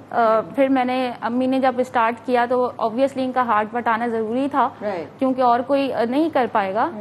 फिर उसके बाद सुबह 4 बजे से उठे, 4 बजे से उठ के सारा काम समेट के, क्योंकि अभी हम जाके फिर समिट करके फिर हमें वहाँ जाना है, वगैरह पढ़ती है। उसके बाद में जो जुमे का दिन है, वैसे भी नमाज अल्हम्दुलिल्लाह सबसे पहले नमाज अल्हम्दुलिल्लाह अल्लाह ने बरकत दी हुई। इसलिए इजाजत से आपका नंबर लेना चाहूंगी। आप ऑर्डर्स भी लेती हैं? जी, हमारा फेसबुक पेज भी है। फेसबुक पेज भी है, आप इजाजत देती हैं? आपका नंबर में आपने दिया है 0312, इनका नंबर है 0312-281-3169।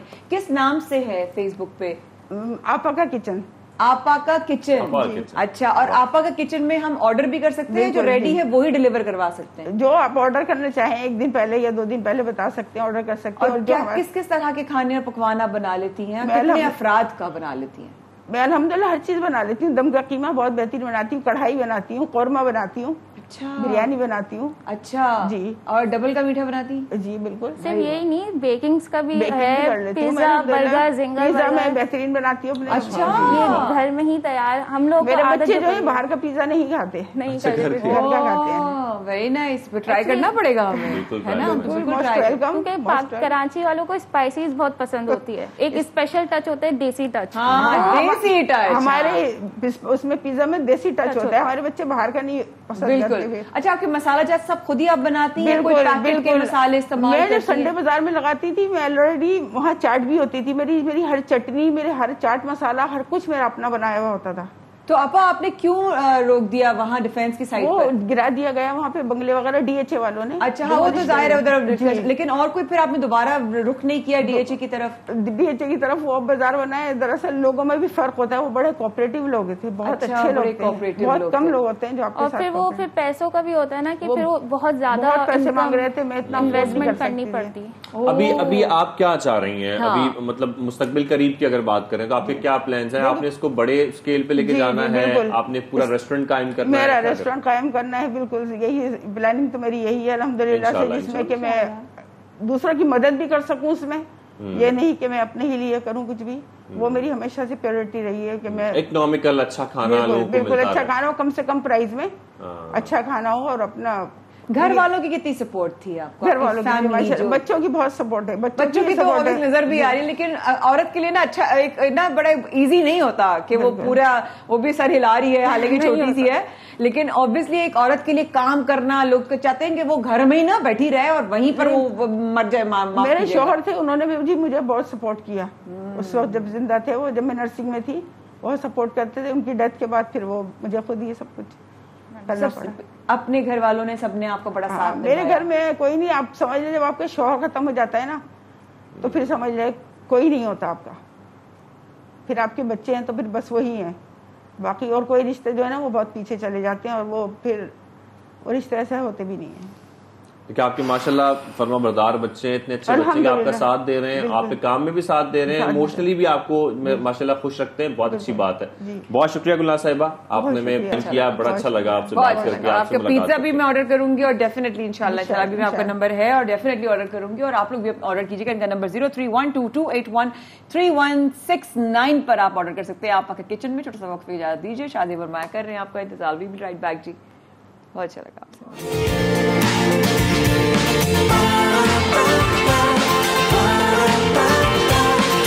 सुबह सवेरे पाकिस्तान,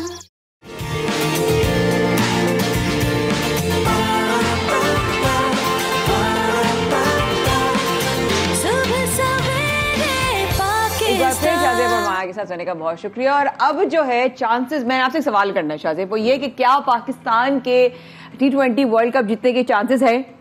यार आपका सवाल बहुत अच्छा लगा, इसका जवाब नहीं देना चाहूंगा।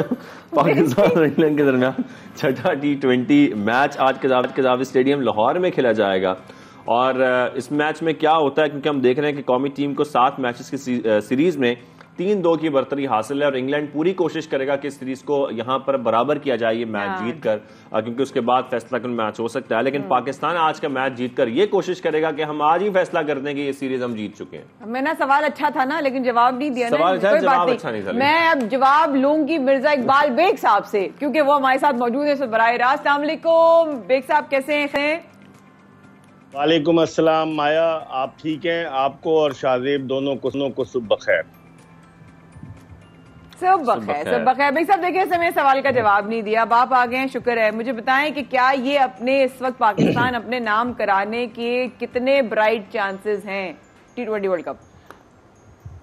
देखिए माया, पाकिस्तानी टीम अनप्रिडिक्टेबल टीम है। गुज़िश्ता साल भी जब Pakistani team T20 world cup खेलने मुत्तहिदा अरब अमारात गई तो किसी के ख्वाबो ख्याल में भी ना था कि पाकिस्तान सेमीफाइनल के लिए क्वालिफाई करेगा और ऑस्ट्रेलिया पाकिस्तान को हराएगा। जिस तरह से पाकिस्तान की परफॉर्मेंस थी, भारत को हराया, न्यूजीलैंड को हराया, अफगानिस्तान को हराया, लेकिन अब डिफरेंट सिनारियो है, अब पिचेस डिफरेंट होंगी। अब ऑस्ट्रेलिया में T20 वर्ल्ड कप हो रहा है, अभी हम जो T20 मैचेस खेल रहे हैं वो अपनी सरजमीन पर खेल रहे हैं, जहां पर के ग्राउंड जो है बाउंड्री लाइन छोटी है, जहां पर पिचेस में इतना ज्यादा बाउंस नहीं है। ऑस्ट्रेलिया की पिचेस बाउंसी हैं, तो अभी कुछ कहना कबल वक्त होगा, लेकिन ये टीम अनप्रिडिक्टेबल टीम है। आपको याद होगा कि 25 मार्च 1992 को पाकिस्तान ने ऑस्ट्रेलिया में ही मेलबर्न में वर्ल्ड कप जीता था, तो पाकिस्तान कुछ भी कर सकता है।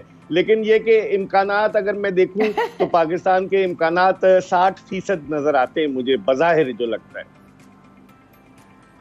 ठीक है। अच्छा मिर्जा साहब, आज के मैच की जो हम बात कर रहे हैं, अब उसमें ये जरूर सबसे पहले बताइएगा नसीम शाह की तबीयत के हवाले से कोई अपडेट सामने आई है?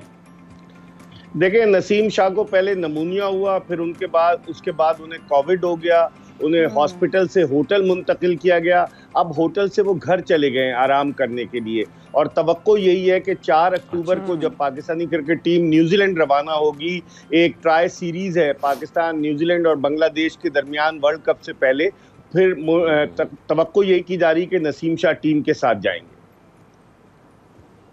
अच्छा, अगर बेग साहब पूछे आज पाकिस्तान का प्लेइंग 11 क्या हो सकता है इन योर ओपिनियन? मेरे ख्याल में इनको बाज लोगों का बड़ा प्रेशर आ रहा है कि मोहम्मद रिजवान, जिन्होंने इस सीरीज के 5 मैचों में 315 रन बनाए हैं और 4 निस्फ सेंचुरियां हैं, लोग कह रहे हैं उनको आराम कराया जाए। लेकिन रिजवान ने अपने इंटरव्यू में कहा वो अब अपने आप को बेहतर महसूस कर रहे हैं। उनको एक थ्रो लगी थी डेविड मलान की जब वो रन ले रहे थे उनकी कमर पर, जिसकी वजह से वो विकेट कीपिंग के लिए नहीं आए, और मोहम्मद हारिस ने विकेट कीपिंग की। एक तो ये कहा जा रहा है, दूसरे ये कहा जा रहा है कि हारिस रऊफ जो कि मुसलसल 5 मैच खेल चुके हैं, बड़े अच्छे बॉलर हैं। नसीम शाह को भी हमने अपने शाहीन शाह अफरीदी को भी मुसलसल खिलाया, जिसकी वजह से वो अनफिट हो गए। तो एक ये ओपिनियन भी है कि थोड़ा सा आराम कराया जाए हारिस रऊफ को, और मोहम्मद हसनैन और या शाहनवाज दहानी को मौका मिले। अच्छा, शाहनवाज दहानी को मौका मिले। सर, अब ये जरूर बताएं कि वर्ल्ड कप से पहले क्या ये मसला हल होता नजर आ रहा है, जो हमारा मिडिल ऑर्डर का एक मसला है, हमें इस सीरीज में भी खास तौर पर उसका सामना है?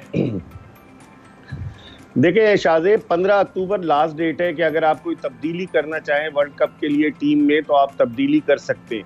लेकिन जो मिडिल ऑर्डर है हमारा, हमारे लिए लम्हे फिक्रिया है, चाहे वो हैदर अली हो, चाहे खुशदिल शाह हो, चाहे इफ्तिखार अहमद हो।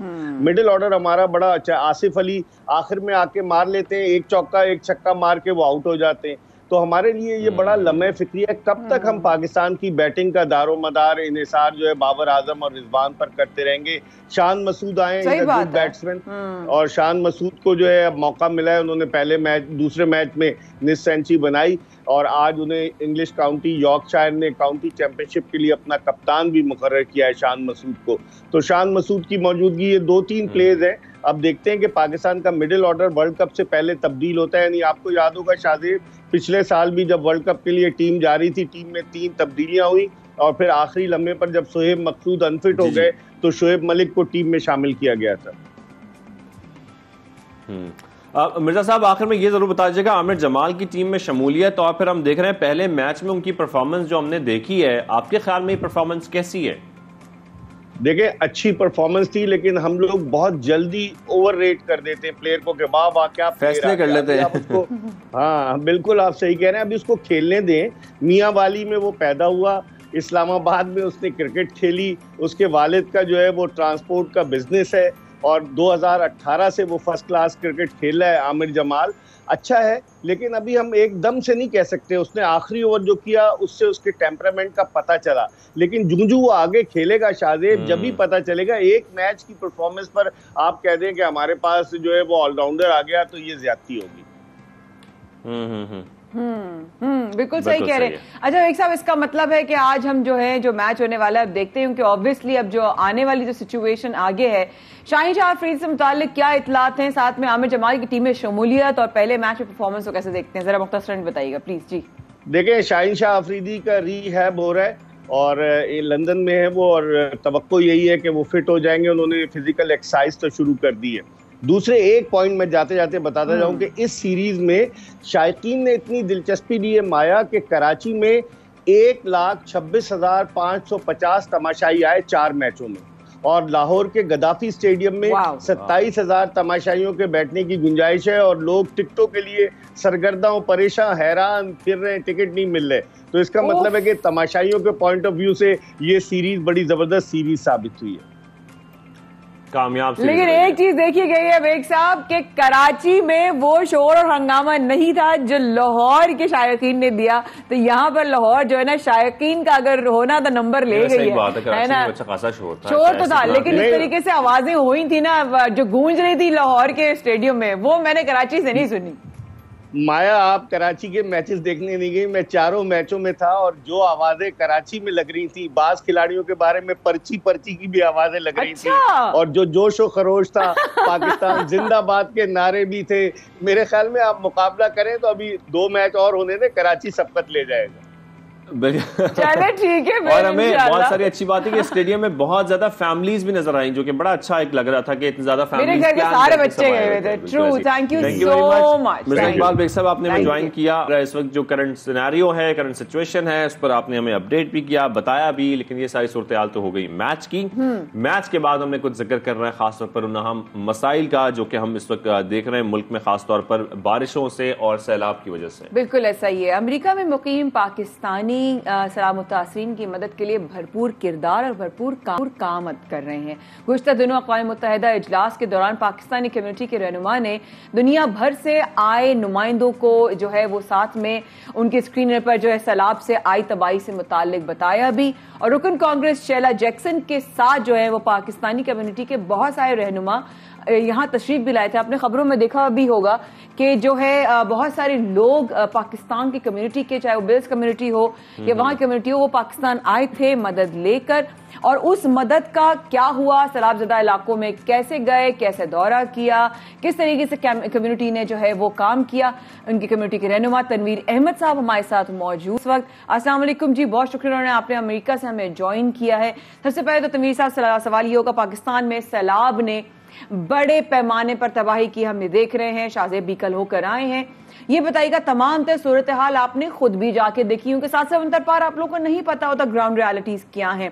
अमेरिका में मुकीम पाकिस्तानी किस तरह सैलाब मुतासरीन की मदद कर रहे हैं? जी तनवीर साहब। जी, सबसे पहले तो पाकिस्तानियों ने जो डिसाइड किया है वो ज़्यादा से ज़्यादा फंड रेजिंग कर रहे हैं। इसके अलावा कुछ ऐसी तंजीमें भी सामने आ रही हैं जो सामान इकट्ठा करके उनको सप्लाई कर रहे हैं ताकि पाकिस्तान में ज़्यादा से ज़्यादा जो चीज़ें हैं वो भी जा सकें। जैसा कि इधर एक डॉक्टर्स हैं आयशा खटक साहिबा, उन्होंने जो वुमेंस के लिए उनकी एक किट तैयार की है जिसमें उनके जो ज़िंदगी की ज़रूरियात हैं उसमें वो असेंबल करके उन्होंने एक ट्रक लोड जो इंशाल्लाह ये अक्टूबर में एक रवाना हो रहा है। इसके अलावा कई और भी साहब हैं जो इस तरह की चीज़ें कर रहे हैं। बिल्कुल। और तनवीर साहब, अक़वाम मुत्तहिदा इजलास के दौरान हमने ये भी देखा कि आपने ऐसे ट्रक चलाए जिन पर सैलाब मुतासरीन से मुतालिक तफसीलात की स्क्रीनिंग की गई थी। इससे क्या फ़ायदा पहुंचा, कितना फ़ायदा पहुंचा? कि मेरा सबसे पहले मकसद यही था कि हम जो है ना एक अपने सैलाब ज़दगान लोगों के साथ एक सॉलिडारिटी शो करें। दूसरा मेरा मकसद ये था कि हम दुनिया को एक मैसेज दें कि हम इकट्ठे हैं, हमारी पाक फ़ौज इकट्ठी है, जो पॉलिटिकल पार्टीज़ हैं वो इकट्ठी हैं।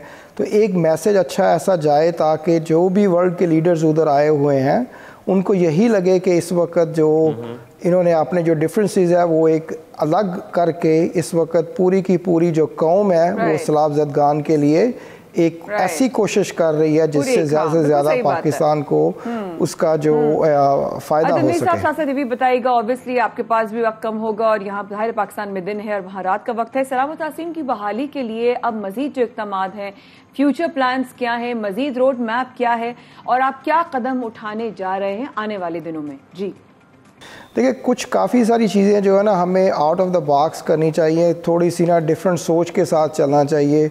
मेरी रिक्वेस्ट होगी जो पाकिस्तानी डायस्पोरा है वो कुछ ऐसे इक़दाम करें कि छोटे छोटे विलेजेस जो हैं उनको अडॉप्ट करना शुरू करें, जो स्कूल डैमेजेस हो चुके हैं उनको अडॉप्ट करें, जो हॉस्पिटल्स को डैमेज हुआ है उनको अडॉप्ट करके उनको रीबिल्ड करें, रिकन्स्ट्रक्ट करने की कोशिश करें। मैंने कल रात भी मेरी बिलावल साहब से बात हो रही थी, उस वक्त शीला जैक्सन ली और कुछ और कांग्रेसमैन भी थे।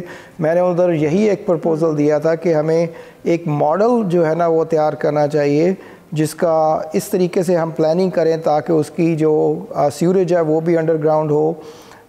इस तरह की अगर चीज़ें करते हैं हम तो इसको एक बहुत सारा फ़ायदा हो सकता है पाकिस्तान को, और एक अच्छा इम्प्रेशन भी हम वर्ल्ड लीडर्स को दे सकते हैं कि जो पाकिस्तानी डायस्पोरा है वो एक out of the box thought को लेके एक डिफरेंट चीज़ करने जा रहे हैं। बहुत शुक्रिया जब आप आए। रहनुमा पाकिस्तानी कम्युनिटी, अमेरिका में मुकीम जितने भी लोग हैं, पाकिस्तान के मुतासरीन जो सैलाब मुतासरीन हैं उनके लिए किस तरह काम कर रहे हैं, काविशों में आप लोग लगे हुए हैं। अल्लाह ताला अपनी कोशिशों को जो कबूल भी करे और अल्लाह ताला आने वाले जो वक्त है, जो हालात हैं और दिन है वो पाकिस्तान के लिए और बेहतर हो। थैंक यू सो मच, आपने प्रोग्राम में हमें ज्वाइन किया। प्रोग्राम में आज छोटा सा वक्फा लेते हैं, शाहज़ेब वर्मा कर रहे हैं आपका इंतजार।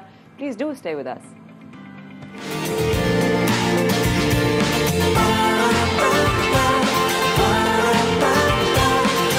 सुबह सवेरे पाकिस्तान।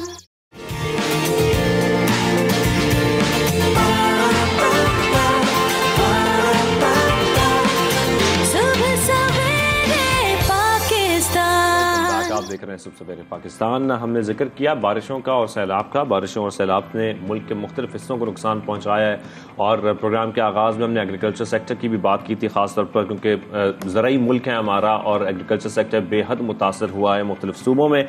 सिंध में भी सैलाब से तबाही के आसार हमें नज़र आ रहे हैं, ताहाल नुमायाँ हैं और जानवर भी इस सूरत हाल में बिल्कुल महफूज नहीं रहे और बेहद हमारा लाइफ स्टॉक जो है मुतासर हुआ है। बिल्कुल सही बात है और तमाम सर लाइफ स्टॉक की शायद बात कर रहे हैं, मुश्किलात पैदा कर सकते हैं जो हालात हो रहे हैं और आने वाले दिन क्या चैलेंजेस लेकर आ सकते हैं, इनसे बचाव मुमकिन कैसे होगा, सैलाब से मुतासर इलाकों में मवेशी को बचाने के लिए क्या इकदाम होने चाहिए, क्या इकदाम उठाए जा भी रहे हैं। इसी पर मजीद बात करने के लिए हमें ज्वाइन किया है DG livestock Sindh doctor Nazir Karos. अस्सलाम वालेकुम डॉक्टर साहब, कैसे हैं आप? ठीक है, खैरियत से हैं? थैंक यू आपने प्रोग्राम में आने के लिए वक्त निकाला। अब जो हालात है वाकई में हम इस वक्त काफ़ी सारी चीज़ों से आगाह तो है, हम पता भी है हमें, लेकिन इस वक्त अगर हम इस पर्टिकुलर टॉपिक को लेके चले तो सिंध में सब क्या सूरत हाल?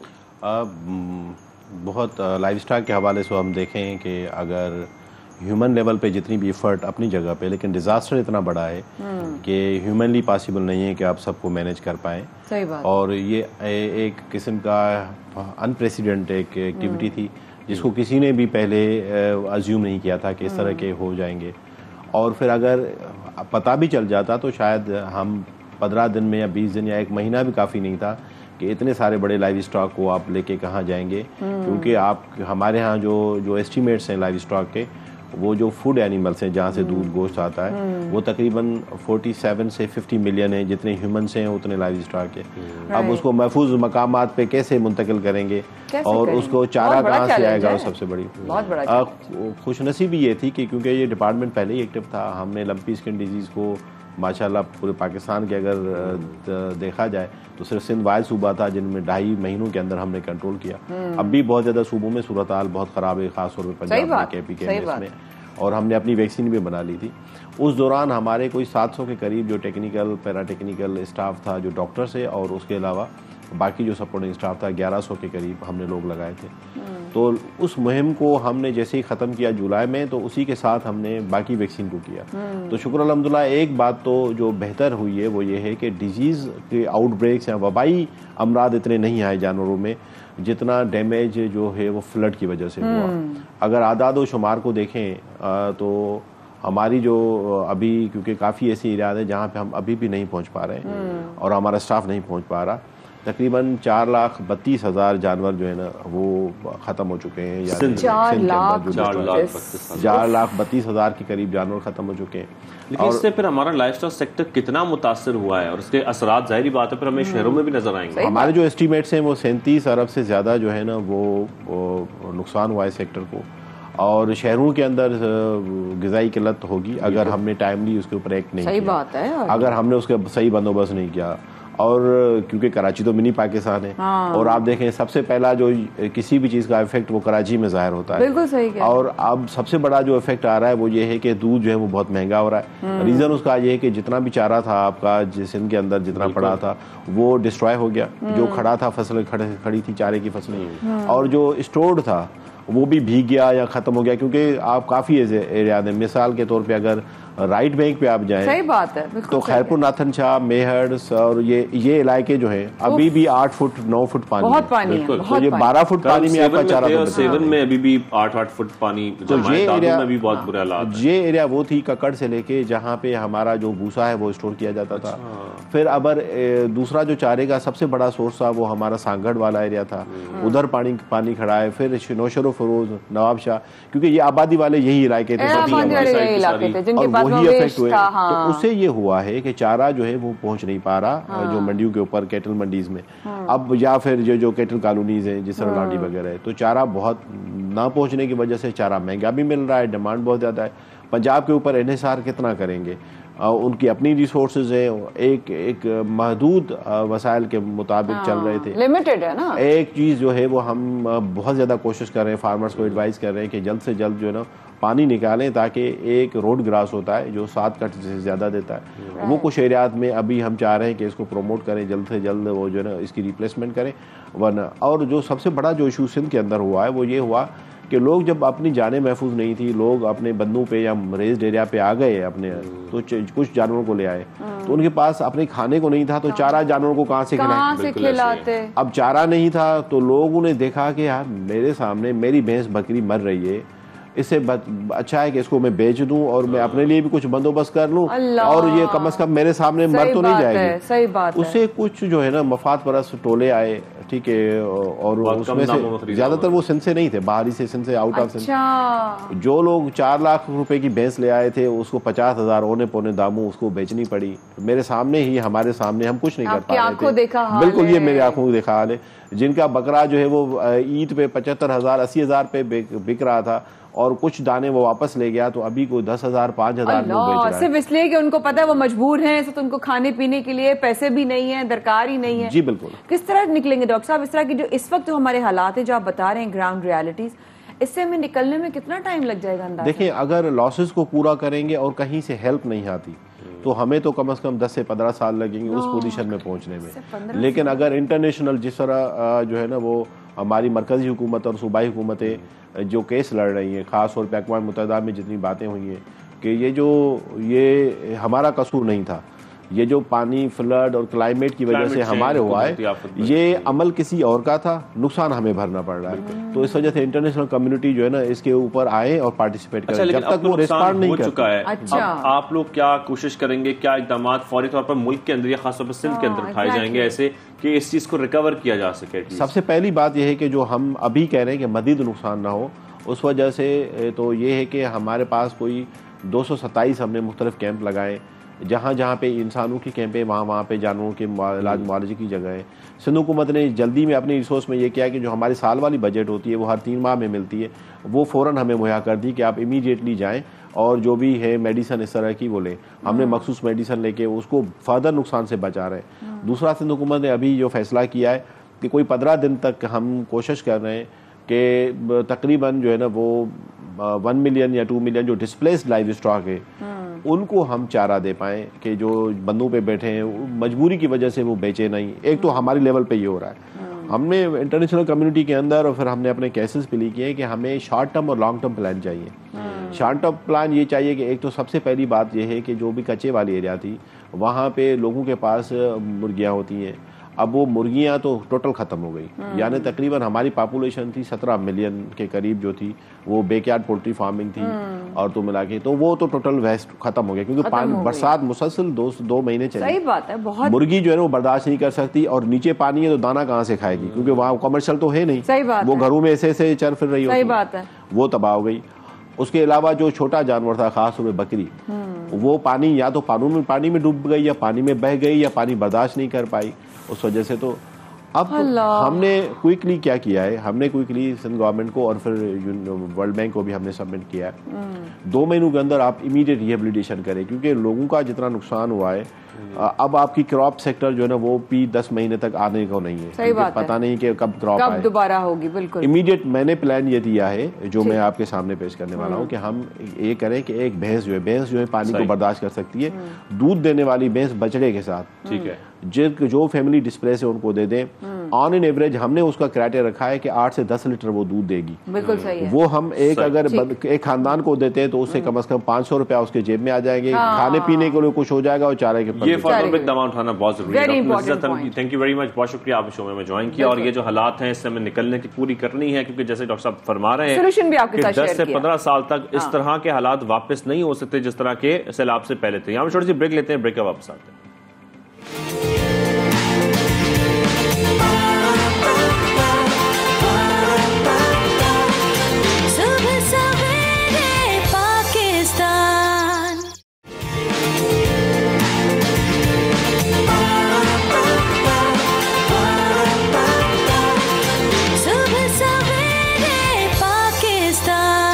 वेलकम बैक, आप देख रहे हैं सबसे सवेरे पाकिस्तान। कुछ दांतों का जिक्र करते हैं। दांतों की सफाई बड़ी इंपॉर्टेंट है और वालिदैन बड़े परेशान होते हैं अपने बच्चों को लेके कि उनके दांत ठीक रहें, और बच्चे इसलिए वालिदैन को परेशान करते हैं क्योंकि वो चॉकलेट्स खाना, बिस्किट्स खाना, और बिस्किट भी चॉकलेट वाले, और फिर उसके बाद टॉफीज और च्युइंगम्स और क्या कुछ नहीं खाते। बिल्कुल ऐसे शाहजेब ने कहा कि दांतों की सेहत बच्चों और बड़ों सबके लिए बहुत इंपॉर्टेंट है। बहुत सारे ख्याल करने के बावजूद लोगों के दांत अक्सर कमजोर होते हैं। उसकी बहुत सारी वजूहत होती है, निशानात भी पड़ जाते हैं। फिर लोग कहते हैं हम तो ऐसा ना कोई चाय पीते हैं, ना कॉफी पीते हैं, ना सिगरेट पीते हैं, ना चालियां खाते हैं, फिर निशानात पड़ जाते हैं। लेकिन हर चीज के पीछे वजह होती है। और साथ ही आपको ये भी बताएंगे बच्चों के दांतों के हवाले से शाहजेब ने बात की, उनका भी दांतों का ख्याल रखना एक बहुत बड़ा चैलेंज है। इसी में मजीद बात करने के लिए आपको हम कराची से लाहौर स्टूडियोज लेके जा रहे हैं। चलिए लाहौर, हम लाहौर चलते हैं और हमें ज्वाइन किया डेंटिस्ट डॉक्टर अवैस आफरीदी साहब ने। डॉक्टर साहब को खुशामदीद कहेंगे सबसे पहले पाकिस्तान में। कैसे हैं आप? Good morning. गुड मॉर्निंग, ठीक ठाक। कैसे हैं आप? ठीक है, अल्लाह का शुक्र। डॉक्टर साहब सबसे पहले तो ये बताइएगा, ये बच्चों के दांतों का ख्याल कैसे रखा जाए जब बच्चे जो हैं वो चॉकलेट्स भी खाएं, टॉफीज भी खाएं, बड़े भी, सिर्फ दांतों का? दांतों का ख्याल कैसे रखा जाए? अच्छा, खुश है हमारे लाहौर स्टूडियोज में डॉक्टर साहब बहुत। अच्छा, ये है कि बच्चों के दांतों का ख्याल इसी तरीके से हमें रखना चाहिए कि उसके साफ़ रखने। साफ़ करने का तरीका क्या है? हम अक्सर साफ़ नहीं करते, यही सोचते कि बच्चा है इसके दांत किस तरह साफ़ करेंगे, ये तो हो ही नहीं सकता और ब्रश नहीं कर सकता। तो इसका एक अपना तरीका है साफ़ करने का। उसका ये कि कोई साफ़ सा कपड़ा लेके और उसको गीला करे और उस पे जो उनके दांत जो है ना, उसकी वालदा या जो भी उसके सारे दांत उस कपड़े से साफ़ किया करे। एक तो ये मेन बात है। दूसरी ये है कि अक्सर हम बच्चे को वालिदैन फीडर देती है और पूरी रात उसके मुंह में पड़ा रहता है, जो बहुत नुकसानदेह है। ये कभी भी नहीं करना चाहिए। रात को जब उसने फीडर पी लिया बच्चे ने, तो फीडर हटा दें, ठीक है, और उसके दांत जिस तरह मैंने कहा कपड़ा गीला करके उसके सारे दांत साफ कर दे, तो उससे उसके दांत और भी महफूज हो जाएंगे। कपड़े से साफ करने का तरीका आप बता रहे हैं, ये बच्चे किस उम्र के बच्चों के लिए आप कह रहे हैं और ये किस तरीके से करना चाहिए? ये वो बच्चे जो खुद से ब्रश नहीं कर सकते, मतलब जिसके कुछ दांत मतलब निकले हुए 5 महीने के बाद 6 महीने बाद उसके तकरीबन बच्चे के दांत निकलना स्टार्ट हो जाते हैं, तो उस टाइम पे आप इस तरह कर सकते हैं जब वो बच्चा खुद ब्रश नहीं कर सकता। तो इसका बेहतरीन तरीका ये है, सीधी सी बात है, कपड़ा लेके पूरे दांतों पे उस पे लगा दे, इस तरह ये हो जाएगा साफ। अच्छा डॉक्टर साहब, वैसे तो मजाक में कह रही थी कि ये चीज किसी बड़े का भी मुंह पकड़ के हम कपड़े साफ कर सकते हैं, लेकिन वैसे इस तरह अक्सर कहा जाता है कि सफेदी के लिए कोयले का इस्तेमाल होता है, या लोग जो है वो सोडा जो होता है खाने वाला उसके लिए भी जो है सफाई के लिए इस्तेमाल किया जाता है। तो क्या ये सही बात है, हमें कर लेना चाहिए इस्तेमाल? ये बिल्कुल नहीं करना चाहिए, मैं इसके बिल्कुल अगेंस्ट हूँ, क्योंकि दोनों के अपने नुकसानात हैं। अब जब हम बेकिंग सोडा जो खाने का सोडा वो यूज़ करते हैं, उसका क्या नुकसान हो सकता है? उसमें सबसे पहले ग्रेन्यूल्स होते हैं, छोटे छोटे दाने समझ ले होते हैं। वो जब हम दांत पे मुसलसल रगड़ते हैं तो दांत की 3 लेयर्स होते हैं। सबसे ऊपर वाला लेयर जो होता है वो सबसे स्ट्रॉन्ग भी होता है और हमारे दांत को उसका कलर भी सफ़ेद वही दे देता है। अगर वो हम मुसलसल करें तो वो लेयर जो है ना थोड़ी सी वीक हो जाती है और उसके बाद मरीज़ को फिर बंदे को ठंडा गर्म लगना स्टार्ट हो जाता है। और दूसरा, इतनी सफ़ेद करेगा भी नहीं बेकिंग सोडा कि आप कहेंगे कि बिल्कुल इसमें चेंज आ जाएगा। दूसरा, गम को भी इरिटेशन करता है, चारकोल भी जो है जिसको कोयला और बेकिंग सोडा दोनों ये भी सरफेस, हाँ जी, सरफेस इससे रफ़ हो जाता है थोड़ा सा, फिर इस पर खाना वगैरह चीज़ें पे आसानी से जम जाती है। दूसरा, जब ये ऊपर सरफेस को कम कर देगा। 2 बातें बताएं। जी जी जी बिल्कुल, सरफेस आपके मुताबिक खराब हो जाता है। डॉक्टर साहब मुझे 2 बातें बताएं। एक तो ये कि आजकल मार्केट में बहुत सारी टूथपेस्ट अवेलेबल हैं, ये स्टेन रिमूवर है, ये वाइटनिंग टूथपेस्ट है, ये फला है, ये सोडा टूथपेस्ट है। ये तमाम जो टूथपेस्ट हैं, क्या इनका इस्तेमाल करना ठीक है? अच्छा, मैं बताऊंगा आपको, ये बहुत ज़बरदस्त सवाल आपने पूछा है। देखो, मैं अक्सर कहता हूँ कभी भी आप मेडिकेटेड टूथपेस्ट रेगुलर यूज़ ना करें, क्योंकि वो एक दवाई होती है, उसका एक अपना काम होता है, अपना फंक्शन होता है। जब वो हो जाए तो उसके बाद उसको इस्तेमाल कभी नहीं करना चाहिए। जिस तरह ठंडे गर्म के लिए टूथपेस्ट आता है, तो आपको ठंडा गर्म लगता है तो इस्तेमाल करें, ठीक है। सबसे पहले तो बेहतर बात यह है कि आप उस डेंटिस्ट को चेक कराएं कि इसकी काज क्या है, ठंडे गर्म की अपनी वजूहात है, ठीक है। वो करने के बाद आपने फिर अगर उसके बाद आपने अपने रेगुलर टूथपेस्ट पे चेंज होना है। अब मसूड़ के लिए आते हैं, बहुत ज़्यादा मसूड़ा, ये मसूड़ के लिए खून रुकना और ये वो, हालांकि मैं अक्सर कहता रहता हूँ आप जितनी भी इस्तेमाल करें, अगर उसकी काज आप रिमूव ना करें, जिसका ब्लीडिंग गम्स का काज होता है, उसके अंदर अगर कोई और बीमारी ना हो, गंद वगैरह जमा होता है, तो आप टूथपेस्ट यूज़ करें। आप तो सिर्फ उसको लोकली आप ठीक कर रहे हैं, लेकिन उसकी काज रिमूव नहीं कर रही है। तो इसलिए मैं कहता हूँ कि रेगुलर बेस पे आप मेडिकेटेड टूथपेस्ट कभी इस्तेमाल ना करें।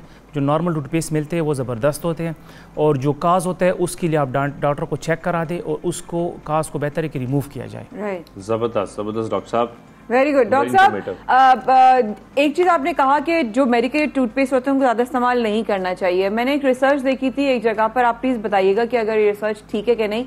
टूथपेस्ट का जो आखिरी वाला हिस्सा होता है उसमें कुछ निशान अलग अलग रंगों के होते हैं, उससे निशानदही की जा सकती है कि आया ये मेडिकेटेड है या ये नॉन मेडिकेटेड है। ये बात कहाँ तक दुरुस्त है? देखो, उस पर बिल्कुल होता है, वो मैंने भी मुख्तलिफ जगहों पे उसके देखा है। लेकिन मैं आपको आसान सी बात बताऊं कि मेडिकेटेड टूथपेस्ट आपको किस तरह, अक्सर उस पर लिखा भी होता है, ठीक है, कि ये टूथपेस्ट इस मसले के लिए, ये इसके लिए। अब मैं आपको बताऊं ना, अब इनकी इंग्रेडिएंट्स जो होते हैं कि वो किस चीज़ से बना होता है। तो आजकल तो नेट का दौर है, आप उसको इंग्रेडिएंट्स देख ले सीधा सर्च करें कि ये किस चीज़ के लिए होता है। बाकी जो लिखा होता है herbal toothpaste, fluoride, total care, ये टूथपेस्ट जो है ना रेगुलर बेस पे आप किया करें। मसवाक वाले बेहतरीन टूथपेस्ट है, ये रेगुलर यूज़ पे किया करें, और इसके लिए बेहतरीन ज़्यादातर कोशिश करें कि फ्लोराइड वाला टूथपेस्ट यूज़ किया करें, क्योंकि अगर हम इस तरह भी फ्लोराइड वाले का बहुत फ़ायदे हैं। अगर हम कोई आम इस तरह यूज़ करें जिसमें इतना होना है, तो फिर वो इतना फ़ायदा नहीं देता, क्योंकि फ्लोराइड की ये वो है कि वो दांत से में जो कीड़े वगैरह होते हैं वो भी मारता है, ठीक है। तो इसकी बहुत फ़वायद है। तो फ्लोराइड वाले डॉक्टर साहब, मिसवाक का इस्तेमाल कितना ज़रूरी है, थोड़ा सा ये बताइए। तो ऑब्वियसली मैं मसवाक को कभी भी बुरा नहीं कहता, मैं अक्सर मरीजों को कहता हूँ मसवाक बेहतरीन चीज़ है, किया करे। मतलब हमारा मेन टारगेट जो है ना वो दांत साफ़ करना है, ख्वाह वो हम मसवाक से करें, टूथब्रश से करें, जिससे भी करें। लेकिन फिर मैं अक्सर ये कहता हूँ कि कोशिश किया करें कि आप दिन में अगर मसवाक यूज़ करें तो रात को कम अज़ कम फिर सोने से पहले तो एक दफ़ा वो टूथपेस्ट वगैरह किया करें, तो उसका भी जो इसमें फ्लोराइड वगैरह वो फ़ायदा तो आपको मिलेगा, तो वो भी साथ करना चाहिए टूथपेस्ट। अच्छा डॉक्टर साहब, बच्चों के लिए और बड़ों के लिए अलग अलग टूथपेस्ट होने चाहिए? बिकॉज उनके दांत जो है वो जाहिर है कम उम्री वाले कच्चे दांत, दूध के दांत होते हैं, बड़ों के जरा जाहिर है ज्यादा चोटें खाए हुए होते हैं। तो आपकी नज़र में दोनों बड़ों और बच्चों के लिए अलग होने चाहिए टूथपेस्ट? अलग होने भी चाहिए, अलग होते भी है, मार्केट में मिलते हैं। बच्चों के अलग टूथपेस्ट मिलते हैं और बड़ों के अलग मिलते हैं। बच्चों के लिए जो बहुत छोटे बच्चे होते हैं उस पर टूथपेस्ट पे आप देखोगे ना, उस पर अक्सर लिखा भी होता है कि अगर थोड़ा बहुत निगल जाए, स्वालो करे, तो उसका कोई इतना वो नहीं होता। अक्सर कोई स्पेस पे चला जाए या उधर चला जाए तो उधर पे टूथपेस्ट वो किस तरह करेगा, तो अक्सर यही टूथपेस्ट उधर यूज़ होती है। अगर स्वालो भी करे तो उसको नुकसान नहीं होता। तो बच्चों के लिए फिर वो टूथपेस्ट आते हैं, तो वो फिर यूज़ कर सकते हैं, उसके लिए स्पेशल टूथपेस्ट आते हैं। Thank you very much doctor साहब, बहुत शुक्रिया, आपने बड़ी इन्फॉर्मेटिव बातें बताई हैं और बड़ा अच्छा सेशन रहा आपके साथ। Thank you very much for joining us. Thank you. Doctor साहब हमें ये बता रहे थे कि दांतों का ख्याल कैसे रखना है, लेकिन ख्याल हमें अपनी इंडस्ट्री का भी रखना है, क्योंकि फिल्म आ रही है बहुत अच्छी अच्छी, और पाकिस्तान के मज़ाहिया अदाकार सोहेल अहमद ने भारतीय गुलकार और अदाकार दिलजीत दोसांझ के साथ फिल्म अपनी जो है वो की है, और हम वो जरूर देखेंगे भी। उनके जो फिल्म का नाम है वो है बाबे भंगड़ा पांदे ने, और ये पंजाबी फिल्म का डेब्यू भी कर रहे हैं सोहेल अहमद साहब। इसके साथ साथ हम ये देख रहे हैं कि इसमें वो अहम किरदार भी अदा कर रहे हैं। पाकिस्तान में भारतीय फनकारों की मुश्तरका ये पंजाबी फिल्म है, और जो हमारे नुमाइंदे उन्होंने इन अदाकारों के साथ गुफ्तगू भी की है। How interesting, really looking forward, जाके आपको दिखाते हैं हमारे नुमाइंदे ने क्या बात की, अभी देखते हैं, आप भी देखिए। भाजी सबसे पहले तितवाना खुशमदीद दुबई के अंदर, सर साहब आपको भी वेलकम करते हैं हम दुबई के अंदर। और सबसे पहले दिलजीत पाजी आप बताइएगा, स्पेशली जो आप जिस चीज़ को भी हाथ लगाते हैं, गुलकारी का मैदान हो, अदाकारी का मैदान हो, सोना बन जाती है, तो क्या वजह है, कौन सी ऐसी कृपा है, कौन सी ऐसी दुआ है आपके लिए? बस आप शुक्र ही कर सकते हैं इस चीज़ का। मतलब आप इसकी वजह ढूंढने जाएंगे तो फिर उसको खुद ख़राब करने वाली बात होगी। बस शुक्र ही कर सकते हैं, शुक्र है जो हो रहा है सब ठीक हो रहा है। सोहेल सर, आप पाकिस्तान में एक लेजेंड का दर्जा रखते हैं, तो कैसा तजर्बा रहा स्पेशली जो है दिलजीत पाजी और इनके साथ काम करने का? ये यंग लेजेंड जो हैं, ये इनके साथ काम करना मेरे लिए फ़ख्र है। ठीक। और मैं समझता हूँ कि ये जो पंजाबी मूवी बनी है, जिस तरह का सब ने मेहनत का मुजाहरा किया है, वो मेरे लिए पहले तो खुशी की बात थी और फिल्म करने के बाद फ़ख्र की बात है इनके साथ काम कर। तो आपसे भी यही सवाल है कि कैसा लगा स्पेशली सोहेल साहब के साथ काम करके, और जो मूवी की शूटिंग थी वो लंदन में थी और बाकी कनाडा के अंदर थी आई थिंक, तो उस हवाले से भी थोड़ा सा हमें बताइएगा कि वो कैसा तजर्बा रहा सोहेल साहब के साथ, सरगन जी के साथ, इनके साथ? जी, शूटिंग फिल्म की जो है वो सारी कनाडा हुई है और मैं पहली बार सरगुन जी के साथ काम कर रहा हूँ, तो हम एक्साइटेड थे, पहली बार एक दूसरे के साथ काम कर रहे थे। और पहले हमने 2-3 बार ट्राई किया लेकिन डेट्स हमारी कभी सेट नहीं हुई। इस फिल्म में चलो लकीली सेट हो गई वो डेट्स। और सोहेल सर जी के साथ काम करना इज़ लाइक ब्लेसिंग, उनसे तो सीखने को मिलता है। आप सारा दिन उनके साथ रहते हो तो ये उनके साथ रहना ही बहुत बड़ी बात है, और आपको उनके साथ काम करने का मौका मिले तो ये मतलब खुशकिस्मती है ये हमारे लिए। तो हमें बहुत अच्छा लगा और हम लकी हैं कि हम सोहेल सर जी के साथ काम कर। सर जी, आप बताइएगा स्पेशली जो इन्होंने जुगतें लगाई हैं पंजाबी में, वो कौन सी कोई ऐसी जुगत जो आपको याद हो? नहीं, बड़ी अच्छी एक्टिंग वाला माहौल रहा जुगत। इन्होंने ਇਹੋ ਜਿਹਾ ਕੁਝ नहीं किया साडे नाल, मतलब हमारे साथ वहाँ पे सेट पे इन्होंने एक भी नहीं मारी। आप अभी मार सकते हैं। नहीं, मैं तो दे बारे फिल्म के बारे बार-बार कह रहे हैं जी कि इस फिल्म की स्टोरी स्टोरी दियां सिचुएशनस तुहानूं हसाणगियां और वो मजबूत कॉमेडी हुंदी है, ज़्यादा पावरफुल कॉमेडी है जिहड़ी वो सिचुएशन और स्क्रिप्ट के थ्रू हुंदी है। वैसे अब्रप्टली हर आर्टिस्ट जिहड़ा है वो दिलजीत सर ने भी विच कोई ज़हनी च अगर कोई अच्छी चीज़ आई है तो ऐड की है, मगर जदों तुसी रोल परफॉर्म कर रहे हो ना तो फिर बड़ा मुश्किल तुहानूं उस सिचुएशन दे विच को फील होवे कि इत्थे भी कह देना चाहिए तो बंदा कह सकदा बहुत घट हुंदा है। और जिस तरह का इहदा खूबसूरत स्क्रिप्ट सी, जिन्ना सिचुएशनस जिन्नियां खुद हसा रही सन, इहदे च कोई एडी लोड़ ही नहीं पई। बेपनाह कॉमेडी है मगर सारी सिचुएशनल और स्टोरी नाल अटैच कॉमेडी। दिलजीत भाई, आप बताइएगा स्पेशली कि बाबे भंगड़ा पाते ने, लेकिन उसमें आप क्या कर रहे हो वो थोड़ा सा हमें बताएं। हम सर सोहेल सर बाबू के भंगड़े देख रहे हैं? नहीं, सोहेल सर को फॉलो कर रहे हैं क्योंकि ये फिल्म ही इनकी है। ऑब्वियसली आपने सही बोला, आपने जो नाम फिल्म का है उसी से जाहिर हो जाता है कि फिल्म क्या है। तो ये बाबियों और बीबियों की फिल्म है और हम लकी हैं, मैं और सरगुन जी, कि हम उनके साथ इस फिल्म में हैं। और एक बहुत ही खूबसूरत, बहुत ही प्यारा मैसेज आने वाले हमारा जो यूथ है और जो छोटे बच्चे हैं, जो फैमिली है, परिवार है, उनको एक बहुत ही प्यारा मैसेज मिलेगा और बहुत ही एंटरटेनमेंट भरपूर एक फैमिली फिल्म मिलेगी। सर, आप बताइएगा स्पेशली जब आपके पास स्क्रिप्ट आया मूवी का तो उस वक्त आपको पता था कि सोहेल साहब, तो आपके क्या रिमार्क्स थे उस वक्त? क्या आपका जो है वो एक मतलब मुझे मैंने कभी सोचा नहीं था कि I will ever be able to share screen space with Sohail ji. तो साडे लिए सच्ची बहुत वड्डी गल हो गई। दिलजीत चलो फिर भी आपां एक बारी ड्रीम किया, इत्थे ड्रीम करन दी कोशिश ही नहीं की। मैंने तो सारा कुछ इकट्ठे मिल गया, वधिया स्क्रिप्ट भी मिल गई, आ भी मिल गए, दिलजीत जी भी मिल गए मेरे लिए। तो बहुत इट हैज़ बिन 100/100। मैनू चुके इन्होंने बुलाया जी, तो इन्हों की ग्रेट और नाइस हॉस्पिटैलिटी है कि मेरे वास्ते कह रहे हैं। बाकी मैं बिल्कुल तुहानूं ये दिलों दस रहा कि मेरे वास्ते भी बड़ी फख्र की गल है, चूँकि सारी दुनिया इन्हां नाल प्यार कर रही है। ये मैं कल्ला नहीं कह रहा या मेरे कहने की जरूरत ही नहीं हैगी।